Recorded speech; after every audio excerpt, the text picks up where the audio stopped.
Hi, everyone. Crista Cowan here with another episode of the Barefoot Genealogist. This is episode 8 in our continuing series of Between the Leaves, where I bring you behind the scenes here at Ancestry to show you how we bring the magic of family history to you.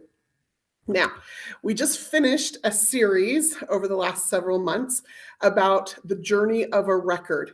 And we talked about how Ancestry acquires and digitizes and indexes records, how we make them hintable and searchable for you. But as you make these family history discoveries, the next step is then what do you do with that information? So, as we get ready to head into the holiday season, one of the things that I've been thinking a lot about is how holidays are full of storytelling. They're full of traditions that involve our families often, food, our culture. And so I've been thinking about how we share stories with our family, how we wish we could share stories with our family, and maybe how we should share stories with our family. So this is the first in our next series about storytelling. I'm going to share a little bit today, some tips and tricks for how to tell stories and a little bit of reasons maybe why we tell stories.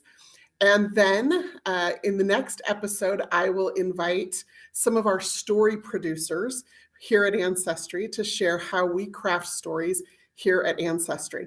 We'll probably do a couple of episodes with some different members of that team, and then we'll wrap up this series with some of our product managers who can show you how to tell stories using the tools on Ancestry. So that's what we're going to do for the next several episodes. Again, we're here every other Tuesday at 2 o'clock Mountain Time. So let's talk a little bit about storytelling. A couple of decades ago, Emory University did a study. They have a child psychology division there.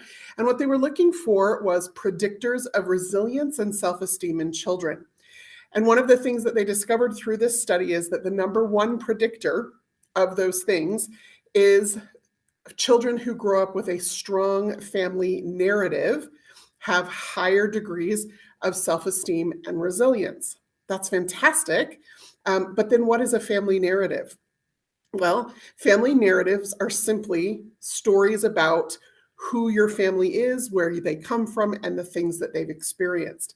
Simple questions can be answered like, tell me the story of how your parents met. And having that information gives children a sense of belonging and place in their world. Now, the interesting thing that came out of that study was that it doesn't matter if the family narrative is what we call ascending, meaning good to, a good story that ends well, or descending, meaning it's a story that doesn't end well. Or if the story, like many of ours, is more of an oscillating narrative. Good things and bad things happen in equal measure in our family history. So when I say, tell me the story of how your parents met, it doesn't matter if your parents are still married after 52 years of, wedded bliss, like my parents, or if your parents went through a bitter divorce when you were a child and you were faced with all of that. Just having that information begins to create a family narrative for you. So that was the study done by Emory University a couple of decades ago. Ancestry decided that we wanted to do some additional studies. And so we've done some surveys here in the United States, and there were some surprising things that came out of this study. One of them was that children aren't the only ones who are affected by a strong family narrative, that adults are also impacted. As a matter of fact, 91% of Americans believe that there are lessons from the past that can help change how our lives are lived today and how we face the future. 88% of Americans see the ups and downs of history as inspirational lessons to help rebound during modern hardships. That's really a big deal, especially when those stories from history are from our own family history. So if we see learning the stories of our ancestors as a way to have greater understanding, a sense of connection to the past, and a way to maybe bridge divides and knit families closer together as we move forward, it then becomes really surprising when you hear this next statistic. In a survey, Ancestry uncovered that 53% of Americans cannot even name all four of their grandparents. And those are adults, right? Right? Adult Americans, 53% of them can't name all four grandparents. So if we know that it's important and we feel that the connection or the need for that connection, the need for that narrative, why are we not engaging more? Well, part of the reason we aren't engaging more is because a lot of people view family history as just putting together a family tree or doing family history research. And for some people, those aren't compelling, or it's a little bit confusing or overwhelming. So creating a family tree is just the beginning. And we've done plenty of things to teach you how to build a family tree. If you need some refreshers, right here on the Ancestry YouTube channel, I have several series about how to build a family tree, how to make discoveries using the leaf hints, doing searches, using your DNA. All of those are tools to help you make discoveries. But that creation of the family tree is just the beginning. Sharing family stories is the way we make those stories start to become a part of the family narrative that we are crafting for ourselves and for our children and for our grandchildren. So, how do you make those stories compelling enough that they become a part of the family narrative? That's the question, right? As you sit down over the holiday table at Thanksgiving, or when your grandchildren come to visit in December, or when you get on a family Zoom call, right? How do you tell stories in such a way that they're relevant and interesting, and that your family doesn't roll their eyes or tune you out? I spent a lot of years with people rolling their eyes at me as I tried to share family stories. But I've learned some basics around the anatomy of a good story that makes sure that I'm telling relevant and interesting stories. And I know it's working. And here's how I know it's working. I don't have any children of my own, but I have 7 nibblings, right? 6 nephews and the world's only niece. And I have often take the opportunity as we're driving somewhere or sitting at a brother's football game waiting for the halftime to be over, or sitting around the family dinner table on Sunday, I often have the opportunity to share those stories. And I know it's working because A, they pay attention, and B, they often then come back to me and ask questions, clarifying questions, or do you remember the time you told us that story? Or isn't there something about where we live that is connected to somebody in our family history, right? They don't always remember the story the first time. And so I've become the aunt who tells sometimes those stories over and over again. But I know they're listening because they ask me questions, and sometimes they then try to share that information back out themselves. So I've learned some things about how to craft a good story and how to share that in appropriate times and places. So let me just share a couple of things with you, but then, like I said, this is just an introduction to a series that I'm going to be doing over the next several episodes with some of the story producers here at Ancestry, whose job it is to tell good family history stories in a compelling way. So tip number 1, be brief, right? Don't make the story so long and so drawn out and so convoluted that you lose people. Their eyes will glaze over very quickly if they sense that they have to sit there for 20 or 30 minutes or more. So figure out ways to tell bite-sized stories, stories that are specific, stories that are consumable in bite-sized pieces. For some of us, one of the ways that I have learned to be a good storyteller is to look for stories that I resonate with. Instagram stories is a really great way to do that, right? It's a really fun, fast way to quickly go through a story that somebody is telling or sharing. Ancestry stories on the Ancestry mobile app is another great way to see how other people are telling and sharing stories, and you can start to look for ways they keep those stories short. On Instagram, if you follow me on Instagram, I told a story yesterday, and that story was a post. You'll find it. It's a picture of me in a black and rainbow shirt, and the caption is actually a story. It's a story that I crafted, and it's a story about me and turning 50 years old and how that's made me reflect on my ancestors. So tip number 2 is you have to have a main character or a hero in your story. In some cases, that hero will be you as the family genealogist, or you as the parent, or you as the grandma. In some cases, the main character of your story will be one of your ancestors. It'll be a story about something they did or an experience that they had, but stick to one main character.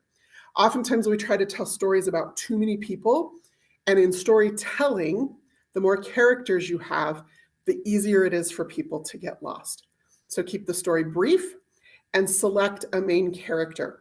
Read that caption on my post from yesterday to get an idea of how I do that, making myself the hero in the story.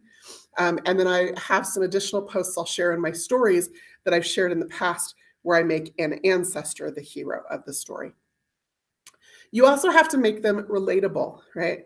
The story that you're sharing has to be meaningful or important to the people that you're sharing the story to. So that's tip number 3.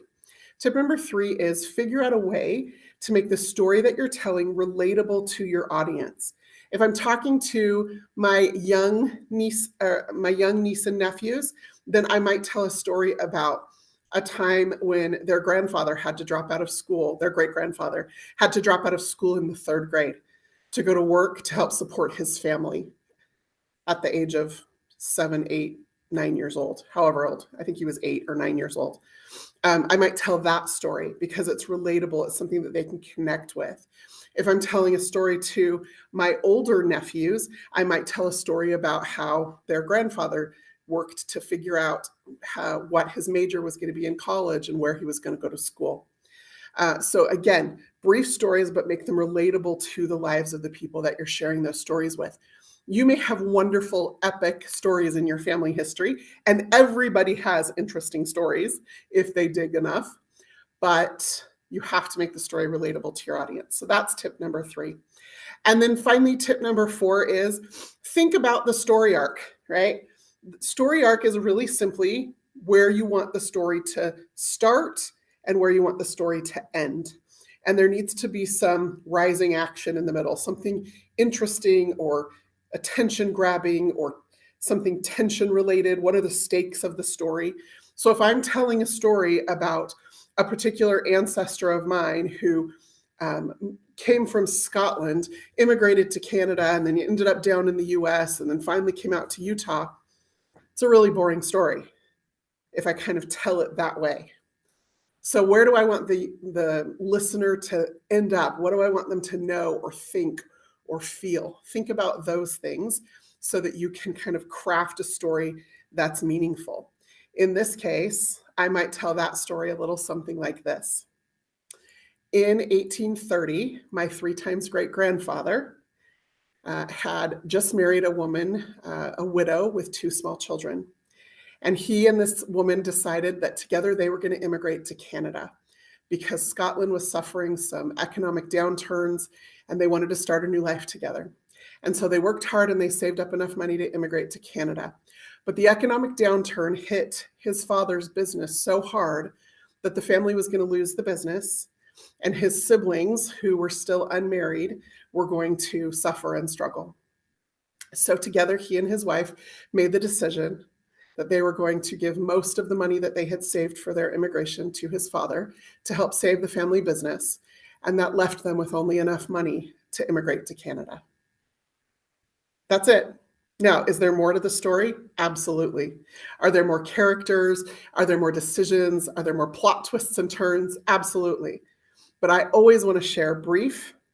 I want to have a clear main character, and I want to have something that's relatable to my audience. In this case, I hope that held your attention because you were interested in storytelling.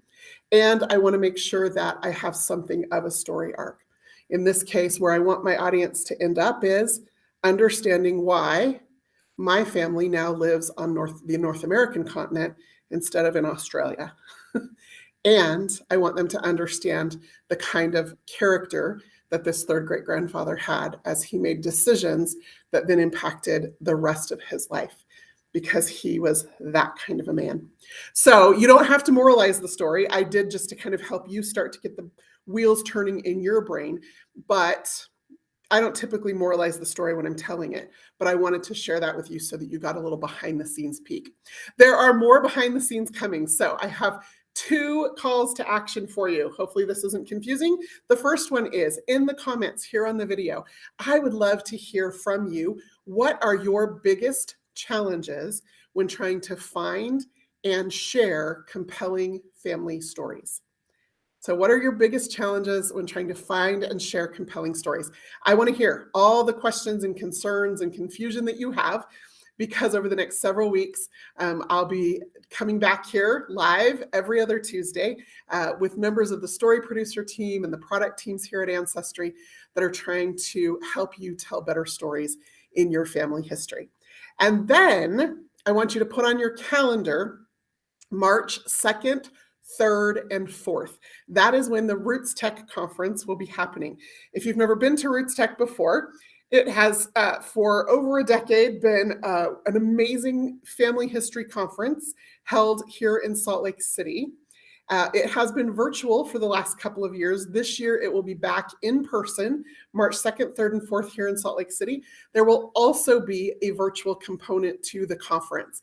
But Ancestry will be talking about storytelling, and I want to know the questions you have. I want to understand, because I will be presenting at that conference and want to make sure that I have a robust curriculum plan for you, because I know that everybody can be good storytellers and that it's so much easier when it's our own family stories. So I hope we're all in this together. Again, please leave your comments here with questions about story finding and storytelling, and we will answer those in the coming weeks and then at the Roots Tech conference. Until next time, I'm Crista Cowan. Have fun climbing your family tree.